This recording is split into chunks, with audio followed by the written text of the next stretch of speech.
같이 상고할 말씀은 요한계시록 3장 1절에서 6절 말씀을 본문 삼아서 사대교회에 살았다 하나 죽은 자와 몇 명의 합당한 자라는 주제를 가지고 같이 은혜 나눌 시간을 갖도록 하겠습니다. 요한계시록 3장 내용은 계시록 2장과 3장은 편지 내용으로서 계시록 1장 19절의 말씀처럼 내 본 것과 이제 있는 일과 장차 될 일을 기록하라 이렇게 말씀하셨죠. 그래서 계시록 2장과 3장은 이제 있는 일입니다. 물론 그 당시에 소아시아 일곱 교회에게 하시는 말씀이지만 그 시대의 모든 교회와 오늘날 모든 시대의 교회에게 하시는 말씀인 줄로 알고 있습니다.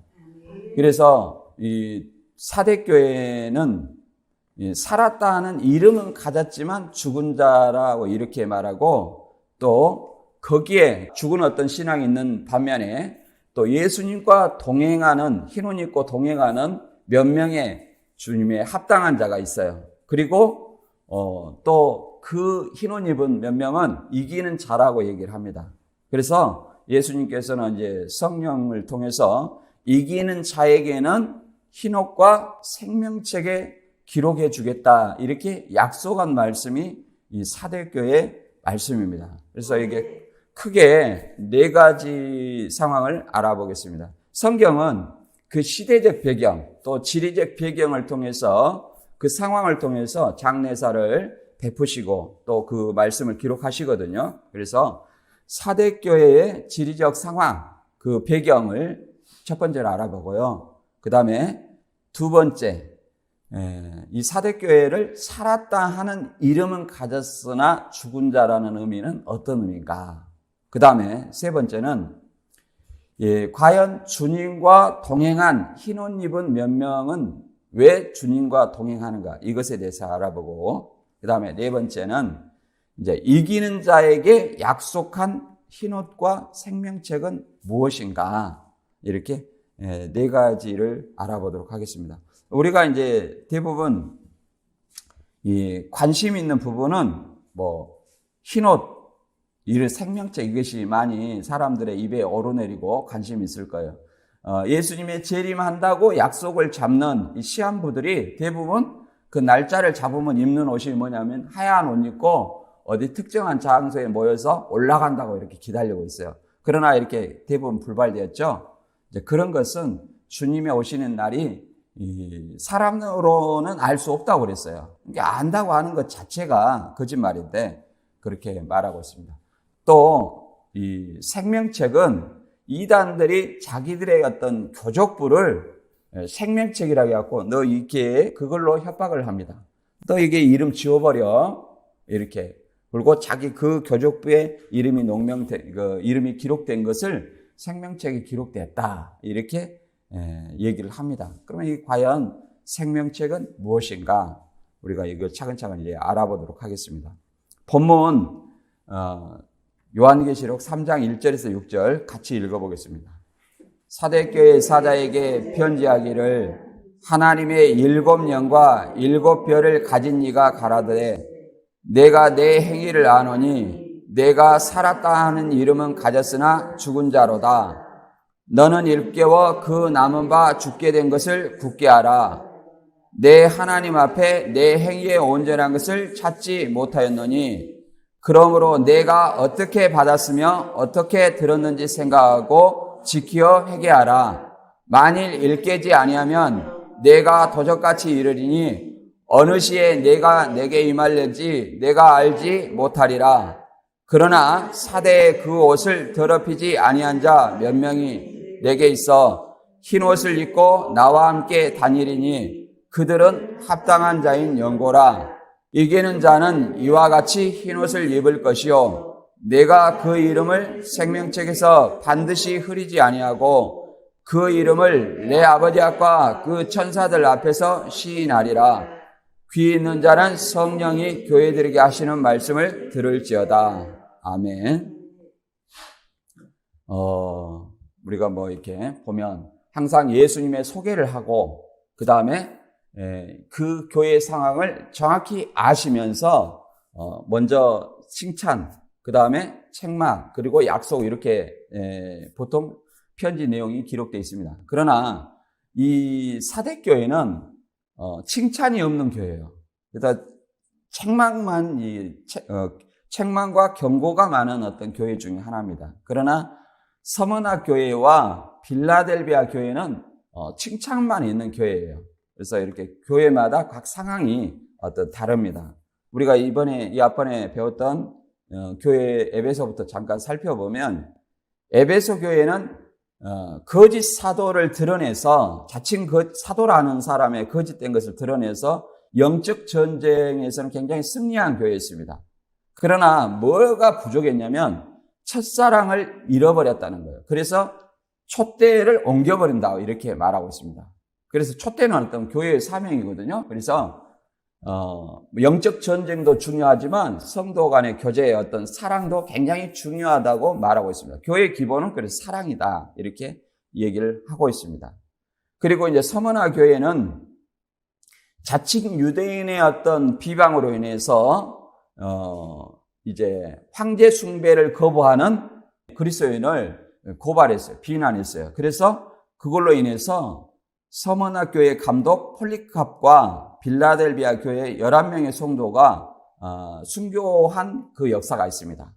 그래서 폴리캅은 우리가 대표적으로 잘 알고 있지만 이 150년경에 황제 숭배를 거부해서 이렇게 화형을 당한 서머나 교회 감독입니다.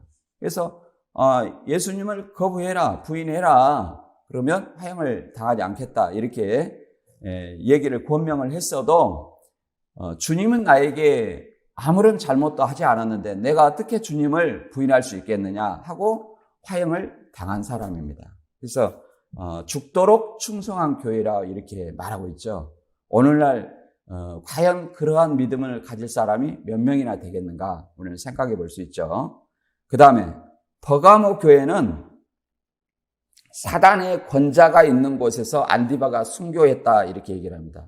이 사단의 권자라는 것은 우상 숭배가 많고 특별히 그 다음에 황제 숭배가 많은 거예요. 그래서 이 안디바 순교도 사도 요한과 같이 AD 90 도미티안 황제 시대 사도 요한은 이제 도미티안 황제 시대 황제 숭배를 거부해서 95년경에 밤모섬에 유배된 거예요. 그래서 이 안디바도 도미티안 황제 숭배를 거부해서 순교했다 이렇게 말합니다. 그리고 이 버가모 교회는 이 발람이 발락을 가르쳐 이스라엘 앞에 올무를 놓아 우상의 제물을 먹게 하는 어떤 그런 교회였어요. 그리고 이제 두아디라 교회는 에베소 교회와 좀 반대예요. 에베소 교회는 우리가 아까 봤지만 이단 대처는 영적 전쟁은 잘했어요. 그러나 뭐가 부족했어요? 사랑이 부족했어요. 그러나 이제 두아디라 교회는 믿음과 섬김, 사랑은 이게 풍족했어요. 가면 갈수록 그것이 잘했다고 얘기를 해요. 그러나 이단 대처는 영적 전쟁은 승리하지 못했어요. 왜 그러냐면 이세벨의 음행과 우상의 제물을 먹는 것을 용납을 했다는 거예요. 물론 그 당시에 이세벨이 있었다는 것이 아니에요. 열왕기 시대에 아방이 그 부인이 이세벨이잖아요. 우상 숭배하는. 그런 어떤 그와 같은 여선지자가 있었다는 거예요. 자칭 선지자라고 하는 여선지자가 있어서 그 당시에 황제 숭배를 하고 이방신을 섬기고 음행하는 그런 것들을 하도록 꾀었다는 거예요. 그리고 심지어 그것을 용납했고 그 종들도 따라서 그걸 했다는 거예요. 그러니까 하나님을 믿으면서 음행하고 우상 숭배를 하는 이 혼합 종교를 하게 된 거죠.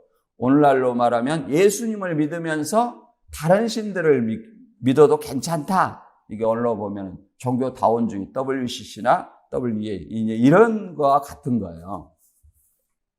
그리고 이제 오늘 배울 이제 사대교회는 살았다는 이름은 가졌으나 그 말은 겉으로 보기에는 신앙이 있다는 거예요. 그러나 죽은 자다. 그리고 이렇게 책망을 하시고 또 흰옷을 입고 예수님과 동행한 몇몇 사람이 있다. 이런 어떤 상황을 말해주고 있는데 이제 이 지리적 배경을 우리가 알아야 돼요. 그걸 통해서 예수님이 말씀을 선포하시거든요. 그래서 사대 교회를 알아보면 사대는 사르디스예요. 사르디스. 현재는 뭐라고 하냐면 사르트로 지역을 부르고 있습니다. 사르트. 그래서 두아디라 남동쪽으로 48km 떨어져 있고 이제 BC 1200년경에 세워진 도시예요. 그래서 BC 700년경에 리디아 왕국의 수도로 번성했다고 이렇게 합니다. 그리고 지형적으로는 헬무스강의 남쪽 지류에 팍톨루스와 트몰루스 산맥의 북쪽에 위치해서 해발 500m 이상의 도시가 지어져 가지고 요새 도시라고 얘기를 합니다. 그러니까 이 난공불락의 요소라는 거예요. 그러니까 침략에 대해서 굉장히 안심한 교회예요. 그걸 올라가려면 문 아니면 절벽밖에 없어요. 그러니 굉장히 그 난공불락의 요새가 있었다는 거예요. 근데 이게 이런 어떤 요새와 같은 지역에 살다 보니까 그 사대교회 사람들은 굉장히 안심하고 있었죠. 대적절에. 그런데 딱 2번의 침략을 했어요. 어디로 침략했냐면 밤중에 이 병사에 의해서 그 절벽을 타고 올라간 거예요. 그러니까 이제 이런 것을 통해서 말씀을 하고 있는데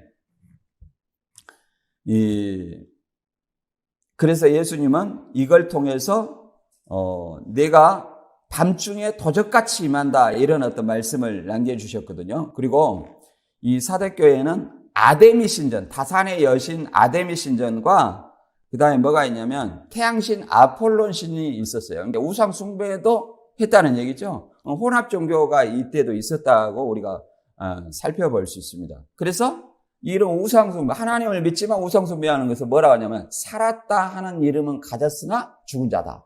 그러니까 오직 예수 그리스도를 믿으면 다른 신을 이렇게 숭배하지 않아야 돼요. 근데 이것은 그 지역의 우상 숭배 문화와 타협을 했다. 오늘날을 보면 세상과 타협을 했다. 이렇게 이해를 해볼 수 있습니다. 그리고 이 도시가 모직물과 양모 산업이 굉장히 발달했어요. 그래서 그것을 빗대서 흰옷을 입은 자, 이렇게 흰옷을 입은 몇 명이 주님과 함께 동행한다. 이런 어떤 말씀도 했죠. 그리고 팍톨루스 강이라는 고용이 이렇게 흐르면서 사금을 채취했어요. 사금을 채취해서 이 팍톨루스 강을 황금천이라고도 하는데 그래서 사금이 채취되니까 금세공업이 굉장히 발달했고 최초로 금화를 만든 곳이라고도 얘기를 합니다. 이제 여기에서는 이제 우리가 잘 아는 신화 마이다스 왕의 황금손의 전설이 있었다는 겁니다. 우리가 그 전설은 잘 알죠. 수레신 디오니스의 스승 실레노스를 잘 돌봐가지고 디오니스가 소원을 하나 들어줬는데 만지는 것마다 황금으로 변해줬는데 결론은 어땠어요? 음식을 먹으려고 하니까 음식도 황금으로, 그 딸이 달려오니까 딸도 만지니까 딸도 황금으로. 그래가지고 다시 디오니스스한테 말해가지고 그 저주를 풀어달라고 그랬잖아요. 그래서 어떻게 벌였냐면은 그 저주를 어떻게 벌였냐면 이 팍톨루스 강에다가 손을 씻었다는 거예요. 그래서 그 저주가 풀렸는데 이 마이다스 왕이 그 손을 씻은 강이 이 팍톨루스 강인데 그것 때문에 사금이 나온다. 이런 어떤 신화가 있었다는 겁니다. 물론 이 본문하고는 좀 상관이 없는데 상식적으로 얘기를 들은 겁니다. 그리고 이 AD 17년경에는 엄청난 지진의 피해가 있었고 또 아우구스투스의 지원으로 이게 재건되었고 전쟁과 재난을 겪었기 때문에 사대는 전쟁과 재난이 있으면 뭐예요? 죽음이 항상 눈앞에 있죠. 그래서 이런 걸 통해서 죽음과 생명이 소중함 이런 걸 알았어요. 그래서 그걸 통해서도 살았다는 이름을 가졌으나 죽은 자라다 이렇게 말씀을 얘기를 합니다. 그리고 이제 특별히 이제 우리가 신천지에 대해서 잠깐 이걸 비교해 보면 신천지는 계시록 7교회를 일곱 사람이라고 얘기를 합니다. 우리는 교회를 뭐라고 하냐면 예수 그리스도의 모임 공동체라고 얘기를 해요. 그리스도의 모임 공동체. 교회라는 말이 부르심을 받은 자의 모임입니다. 그러니까 그리스도의 모임 공동체예요. 근데 신천지는 교회를 한 사람이라고 그래요. 한 교회가 한 사람. 그러니까 7교회니까 7사람. 이것을 배도한 7사자, 배도한 7교회 이렇게 말합니다. 이게 일방적이죠. 이것이 장막성전이다. 유재일에 있는 장막성전 이렇게 얘기를 해요. 그러나 우리가 좀 전에도 얘기했듯이 계시록에는 칭찬만 하는 두 교회가 있었다.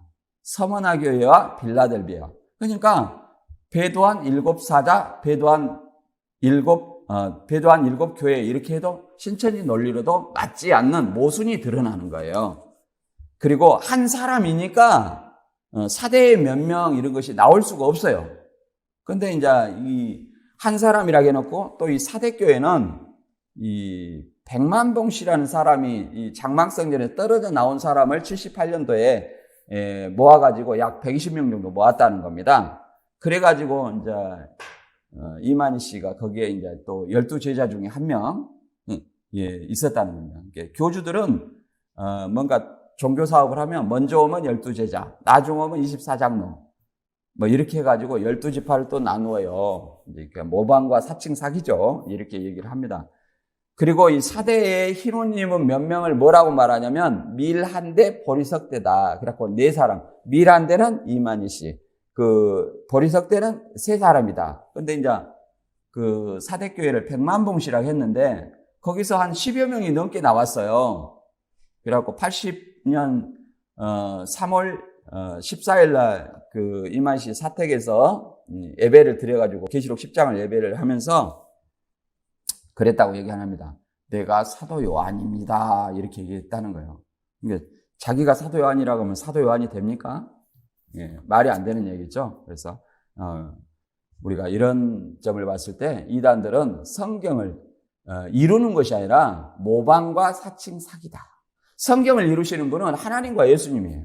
하나님과 예수입니다. 그래서 다시 한번 이 소아시아의 지도를 보면, 터키 지도를 보면 에베소, 서머나, 버가모, 두아데라, 사대 이렇게 시계 방향으로 이렇게 돌아가서 편지를 하게 됩니다. 그리고 사대교회 이제 터가 또 오늘날 유적지로 남아 있고요. 그 다음에 사대에 회당이 있어요. 회당은 유대인의 회당이죠. 근데 굉장히 큰 1000명 정도가 수용될 수 있는 사대 회당이 있었다는 겁니다. 이 유대인들은 예수 그리스도를 반대하는 사람이에요. 그리고 유대인들이 순교하지 않는 이유는 같이 황제 숭배와 우상 숭배를 했다는 얘기죠. 타협을 했다는 얘기를 할 수 있고, 그 다음에 이제 좀 전에 얘기했던 팍톨루스 광이 있고, 그 다음에 아데미 신을 섬겼죠. 태양신하고. 그리고 이제 본문 한번 읽어보겠습니다. 계시록 3장 1절입니다. 사대교회 사자의 편지하기를 하나님의 7영과 7뼈를 가진 이가 가라사대 내가 내 행위를 아노니 내가 살았다 하는 이름은 가졌으나 죽은 자로다. 예. 자, 이 살았다 하는 이름은 가졌어요. 하나님의 7영과 7뼈를 가졌다는 것은 계시록 1장 20절에 7별과 7촛대를 가졌다는 말과 유사하게 나옵니다. 그래서 예수님을 소개하는 거예요.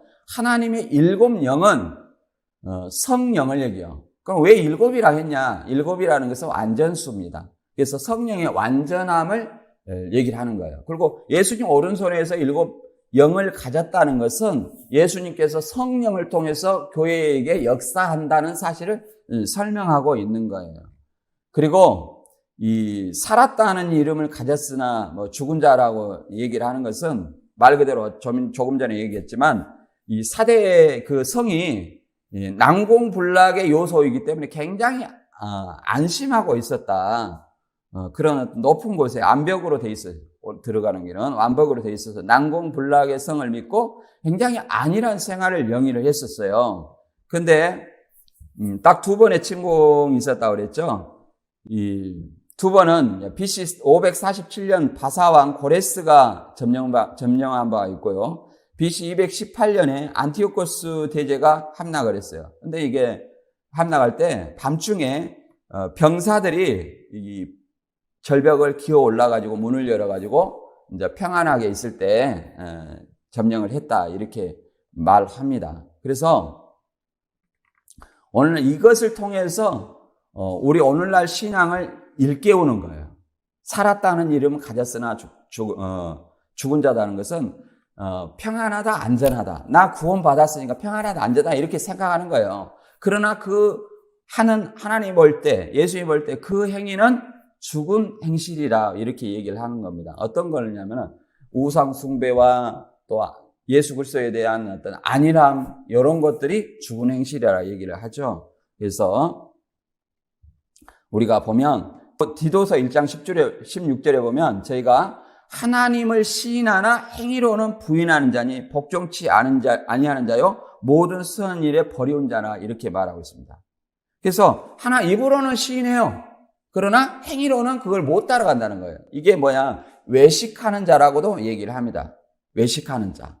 그리고 이 디모데후서 3장 1절에 보면 말세 이것을 하려 내가 고통하는 때가 이르리니 사람들은 자기를 사랑하며 돈을 사랑하며 자긍하며 그런다는 거예요. 그리고 4절에 보면 배반하며 팔며 조급하며 자고하며 쾌락을 사랑하기를 하나님 사랑하는 보다 더하며 경건의 모양은 있으나 경건의 능력은 부인하는 자니 이 같은 자들에게서 내가 돌아서라. 이게 경건의 모양은 있어요. 주님을 배반하고 자기 위주의 생활을 하는 거예요. 하나님 위주의 생활이 아니라 이런 자들을 뭐라고 말하냐면 살았다는 이름을 가졌으나 죽은 자다. 겉으로 보기에는 신앙인데 우리도 그러잖아요. 일요일 교인이다. 일요일 교회 안에만 오면 집사님, 권사님, 전도사님, 목사님 하면서 교회 안에만 오면 왠지 즐겁고 왠지 신앙이 같아. 근데 교회 문 밖에만 나가면 세상 사람보다 더 악하게 사는 사람들. 이것은 뭐예요? 경건의 모양은 있으나 행위를 부인하는 거죠.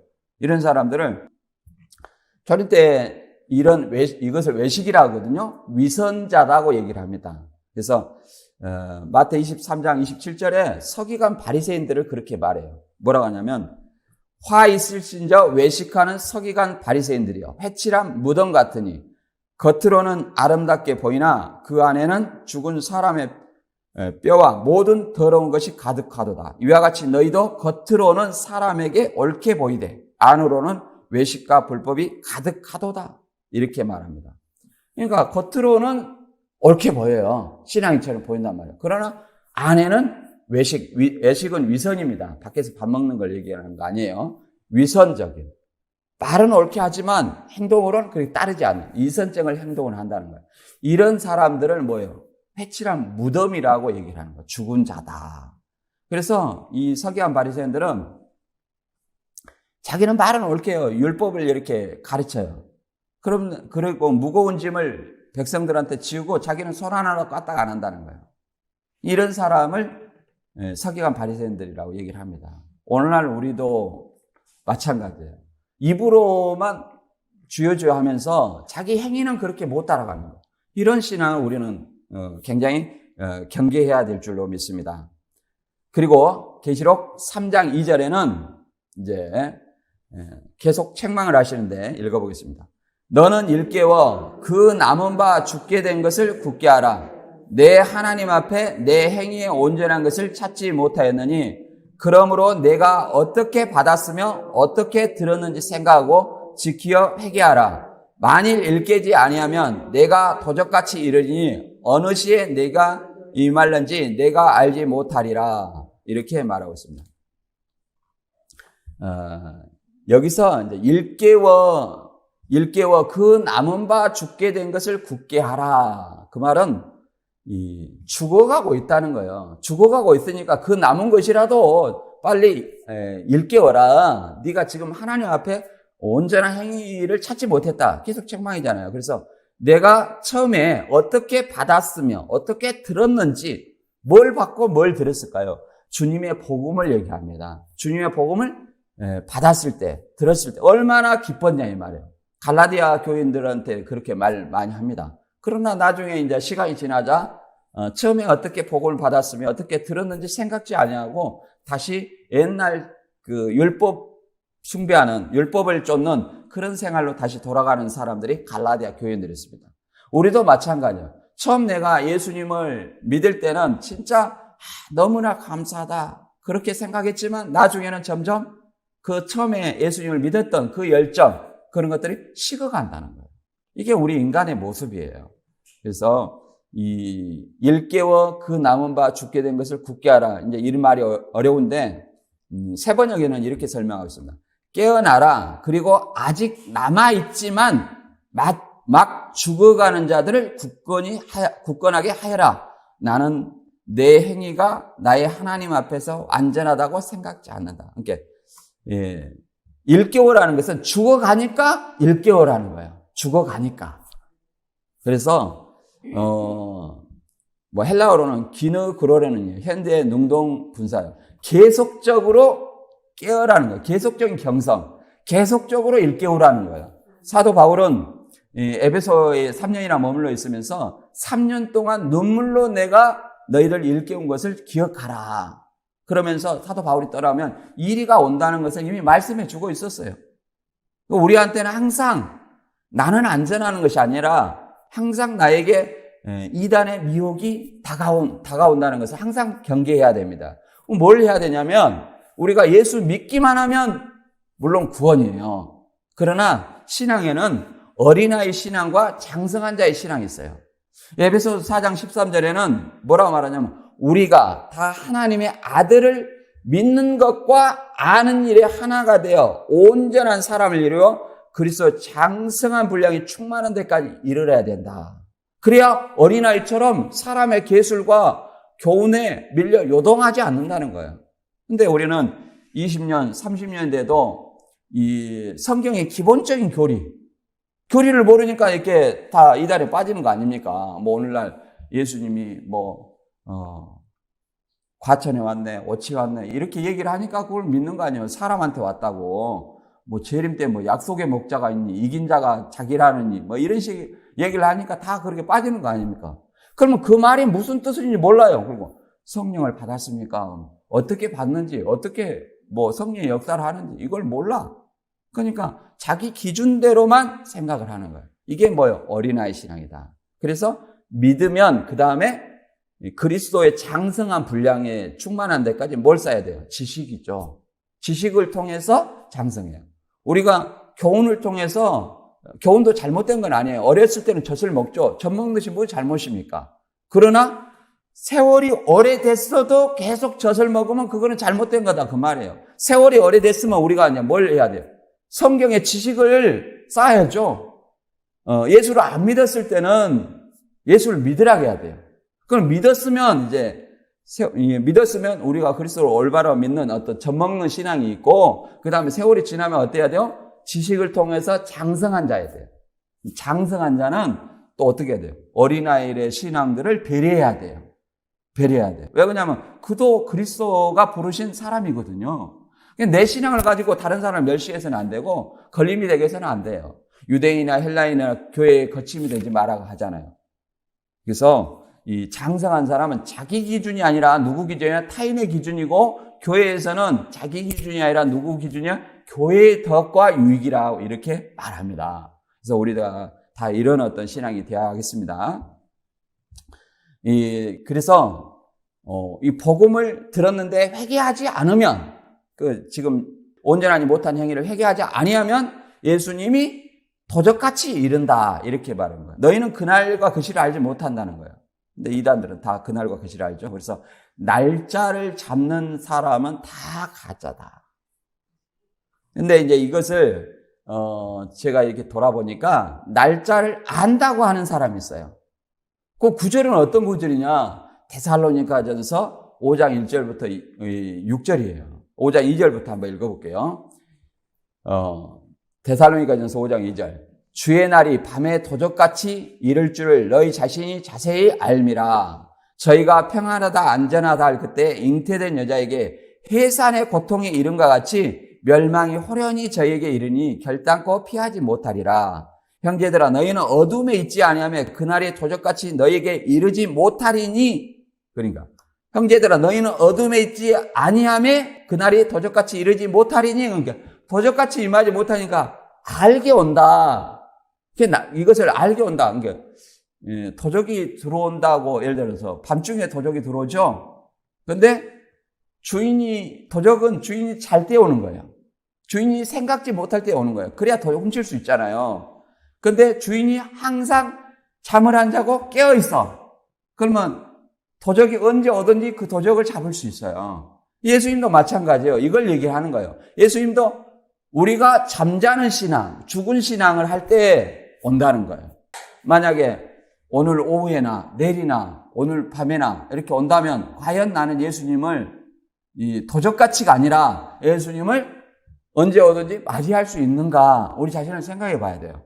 과연 내가 항상 깨어있는 신앙을 하는가, 아니면 이 사람처럼 평안하다, 안전하다 이렇게 생각하면서 아니란 신앙, 사대교회 사람들 아니란 신앙을 하면 뭐예요?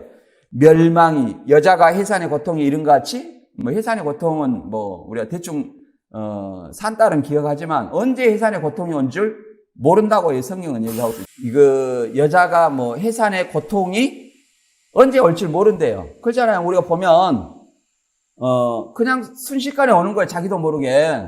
그런 것처럼 평안하다, 안전하다, 나 구원받았네, 이렇게 나 구원받았으니까 내가 어떤 죄를 지어도 나는 하나님이 나를 버리지 않을까요? 하면서 편하지 이런 어떤 잠자는 신앙을 한다는 거예요. 그러면 해산의 고통이 이런 같이 멸망이 그들한테 일어난다고 이게 말하고 있는 거예요.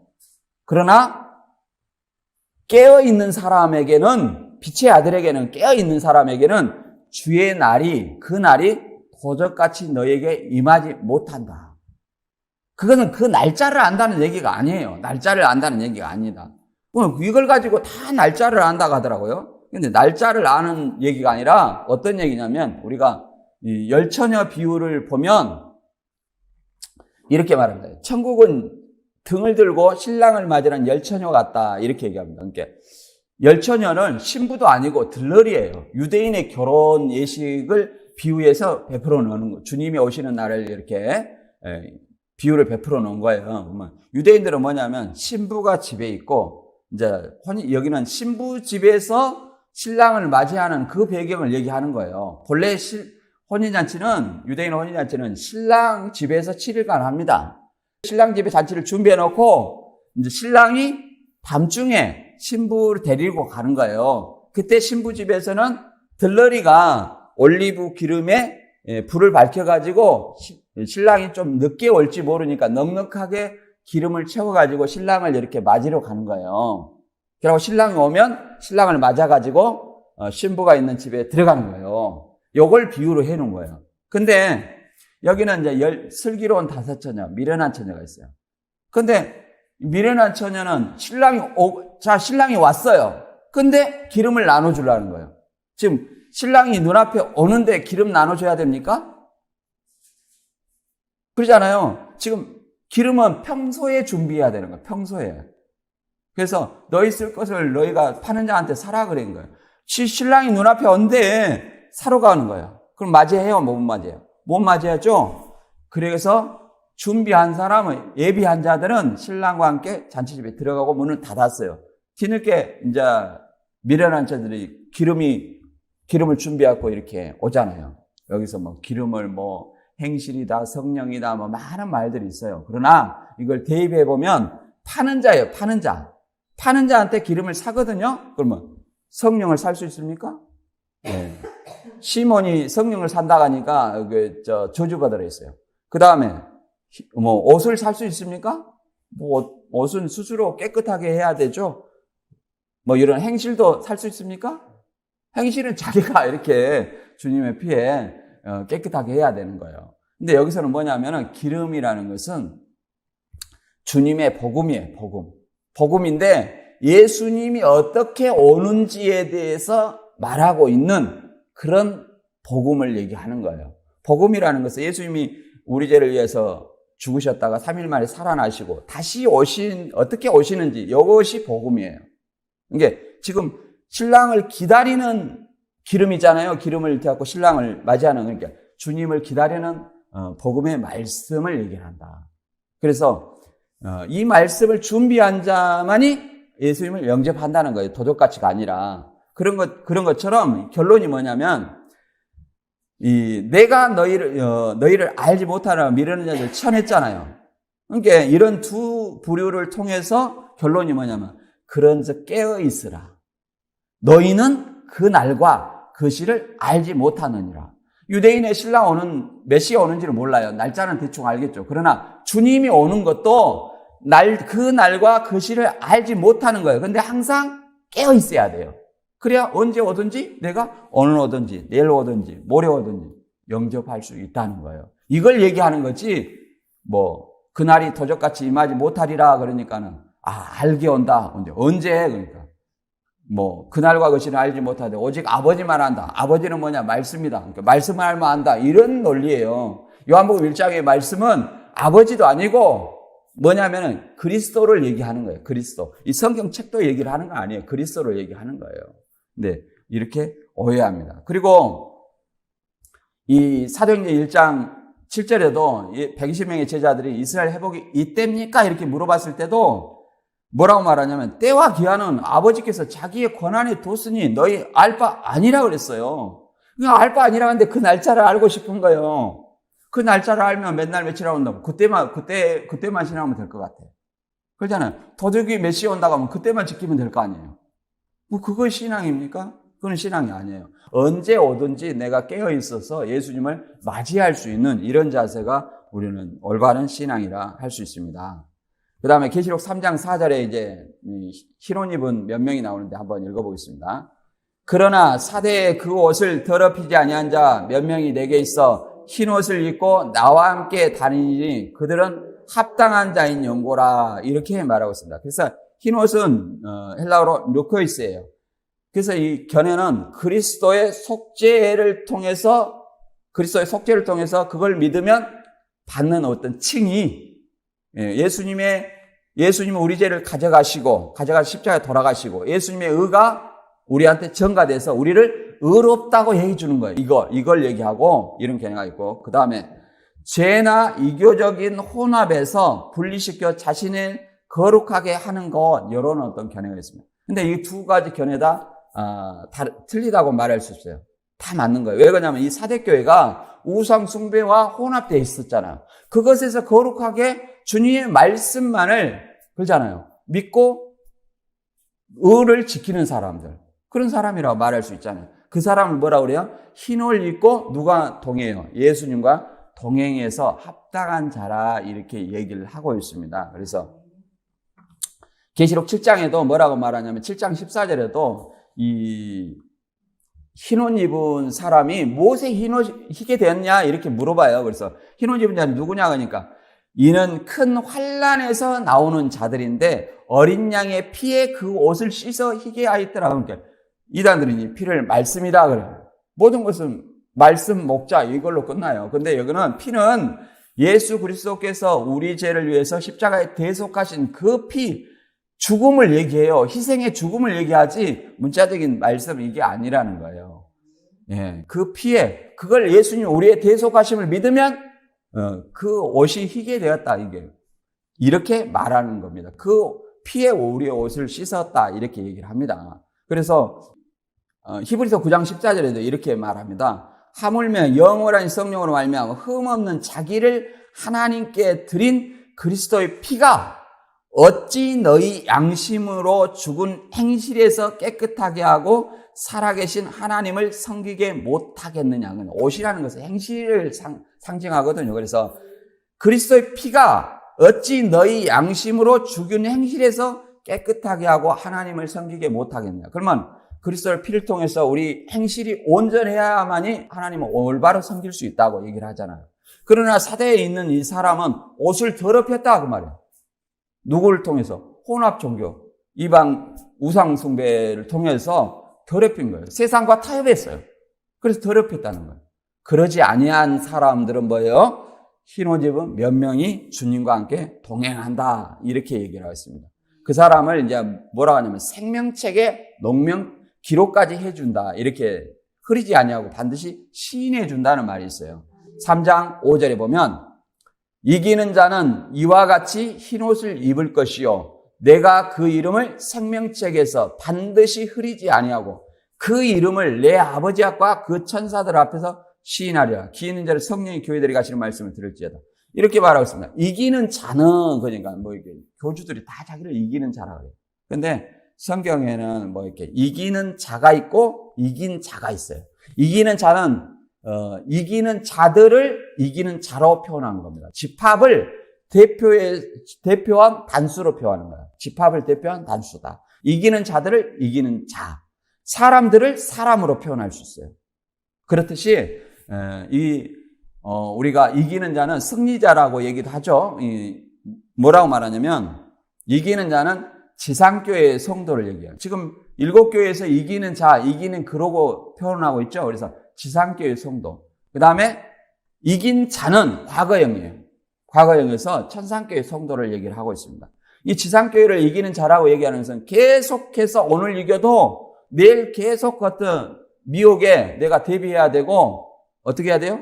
싸워 이겨야 되는 겁니다. 믿음을 지켜야 돼요. 이렇기 때문에 이기는 거예요. 우리가 죽을 때까지 계속 싸워야 돼요. 영적 존재도. 그리고 예수님이 다시 오실 때까지, 죽을 때까지나 예수님 오실 때까지. 네. 그리고 행실도 계속해서 우리가 예수 그리스도의 피에 더럽히지 않도록 지켜야 된다.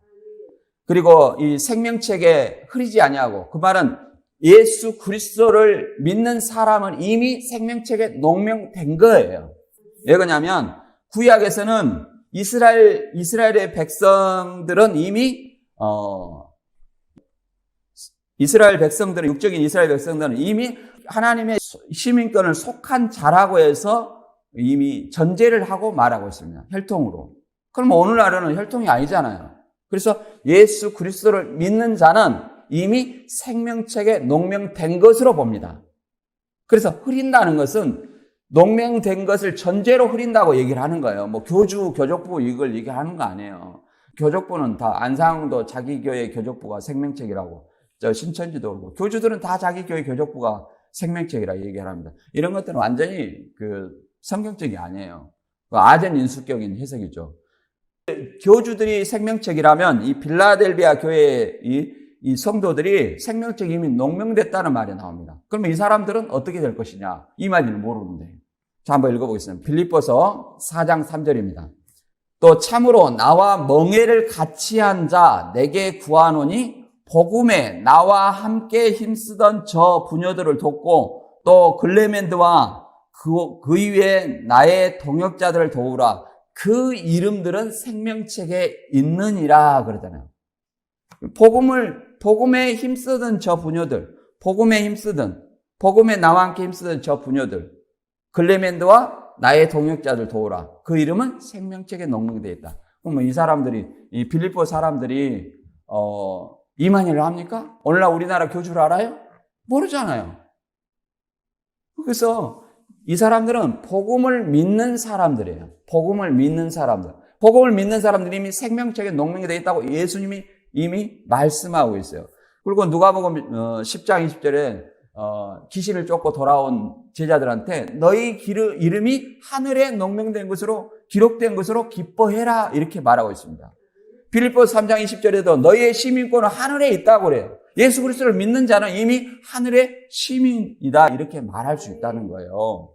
그래서 이 흰옷을 입고 생명책에서, 그러니까 흰옷을 입고 더럽히지 아닌 자는 생명책에서 흐리지 아니하고 하나님 앞에서 계속적으로 예수님이 시인해준다. 하나님 앞과 천사들 앞에 시인해준다. 이렇게 얘기를 합니다. 이것은 사복음서에도 마태복음에도 이 말을 했는데요. 예수님이 마태복음 10장 32절에 이렇게 말하고 있습니다. 누구든지 사람 앞에서 나를 시인하면 나도 하늘에 계신 내 아버지 앞에서 저를 시인할 것이요. 누구든지 사람 앞에서 나를 부인하면 나도 하늘에 계신 내 아버지 앞에서 저를 부인하리라. 우리가 이제 대표적으로 예수님 부인하고 도망갔는데 베드로도 생각나는데 아무튼 이것은 시인이라는 것은, 시인과 부인은 뭐냐면은 목숨이, 그 당시 사도 요한 시대에는 이 황제 숭배 모두 안 하면 다 사형시켰어요. 황제를 주와 하나님으로 고백하고 그 참배하라고 하는 거예요. 그러면 그리스도인은 예수님이 주와 하나님인데 어떻게 이 황제를 신으로 섬기겠습니까? 우상을 신으로 섬기겠냐 이 말이에요. 이걸 거부를 해야 된단 말이에요. 그것이 뭐예요? 시인이에요. 나는 폴리캅처럼 황제를 신으라고 이렇게 고백하라 할 때 나는 황제는 신이 아니고 오직 예수 그리스도만이 주와 하나님입니다. 그러니까 나 황제 숭배를 못하겠다. 이렇게 고백을 해야 된다는 거예요. 그러니까 목숨을 걸고 하는 거예요. 그냥 평소에 우리가 아무 어떤 이업도 없는데, 집사님, 예수님, 시인하십니까? 이런 어떤 정도의 얘기를 하는 건 아니에요. 사람 앞에서. 그냥 여기서 목숨을 걸고 하는 거예요. 그래서 예수님 마태 10장 28절에 몸은 죽여도 영혼을 죽이지 못하는 자들 두려워하지 말고 오직 몸과 영혼을 죽이는 하나님을 두려워하라 이렇게 말하는 거예요. 그래서 신앙이라는 것이 그 시대적 배경, 오늘날 예수를 예를 들어서 이렇게 예수님을 믿는다고 해서 목숨이 위험하지는 않아요. 그냥 누가 여호와 증인이고 이단 교주고 종교의 자유가 다 있어요. 우리나라는. 그래서 그건 뭐냐면 이런 어떤 세상과 타협하지 않는 오직 예수 그리스도의 복음, 이걸 통해서 타협하지 않고 믿는 믿음, 이것이 순교의 정신으로 이걸 가지고 가야 되는 겁니다. 그래서 로마서 10장 9절에도 이렇게 말합니다. 내가 만일 내 입으로 예수를 주로 시인하며 또 하나님께서 그를 죽은 자 가운데 살리신 것을 내 마음에 믿으면 구원을 받으리라. 사람이 마음으로 믿어 의에 이르고 입으로 시인하여 구원을 얻으니라. 그러니까 입으로 시인한다는 것은 복음이라는 것은 딴 것이 아니에요. 예수님께서 내 죄를 위해서 죽으시고 성경대로 사흘 만에 살아나시고 그 예수님이 다시 오시는 거예요. 교주한테 오는 건 아니라 그 예수님이 다시 오는, 이걸 입으로 시인하는 거예요. 그러면 구원을 얻는다는 거예요. 그것이 구원이에요. 그래서 오늘날 이제 이 사대교회를 이제 다시 간단히 한번 우리가 정리해 보면 이렇게 있습니다. 사대교회는 많은 책망과 경고를 들은 어떤 교회예요. 그런 이제 이와 반대되는 교회도 있었죠. 서머나와 빌라델비아. 그 서머나 폴리캅이 순교했고 빌라델비아 성도 11명이 순교했다고 그랬죠. 순교를 했습니다. 그래서 이 두 교회는 칭찬만 듣는 교회예요. 그러니까 교회마다 상황이 달라요. 오늘날 우리는 이제 그런 걸 통해서 교훈을 삼아야 됩니다. 그러나 이제 사대교회는 다른 교회에 비해서 황제 숭배라든지 거짓 사도나 선지자들의 어려움을 겪지 않았어요. 황제 숭배도 없었고 거짓 사도도 없고 이단도 없었어요. 그럼 뭐가 있었어요? 우상 숭배가 있었죠. 우상 숭배. 그걸 타협했잖아요. 그래서 살았다는 이름을 가지고는 죽은 자라고 이렇게 말하는 겁니다. 오늘날 우리에도 이제 세상에 타협하는 또 종교다원주의. 오늘날 우리에게는 이제 종교다원주의가 이렇게 있습니다. 그래서 종교다원주의를 교회에서는 잘 얘기를 안 해요. 어느 종교든지 얘기를 안 하는데 그것은 우리 신앙을 지키는 데는 굉장히 중요합니다. 예를 들어서 그 종교다원주의 WCC의 어떤 기도문을 보면 대종산 산신령님 부처님 나미아미 탑을 아멘 이런 어떤 기도를 모여서 한단 말이에요. 이거 종교 일치하라고 합니다. 그 사람도 예수 믿게 하고 열어놓는다. 말은 좋아요. 그러나 그분을 그러면 그렇게 한다면 그분을 전도를 해야죠. 열어놓는다면 가서 나미아미 탑을 아멘 이런 것이 아니라는 거예요. 이것은 종교다원주의지 종교 일치화 운동이 아니라는 거예요. 그래서 일치화 운동은 예수 그리스도로 통일시키는 것이 종교 일치화 운동이에요. 그래서 오늘날 우리 앞에 세상의 타협안이나 이런 어떤 시험, 환난 다 싫어하죠. 그러나 그런 걸 통해서 우리의 신앙을 성장시키는 거예요. 그래서 우리는 이제 사대교회 사람처럼 죽은 자 같지 않고 소수의 그 옷을 더럽히지 않고 흰옷을 입은 몇 명처럼 예수님과 동행하고 이기는 자가 되어 흰옷과 생명책에 기록되어 예수님이 시인한 자가 되기를, 저와 여러분이 되기를 축원합니다.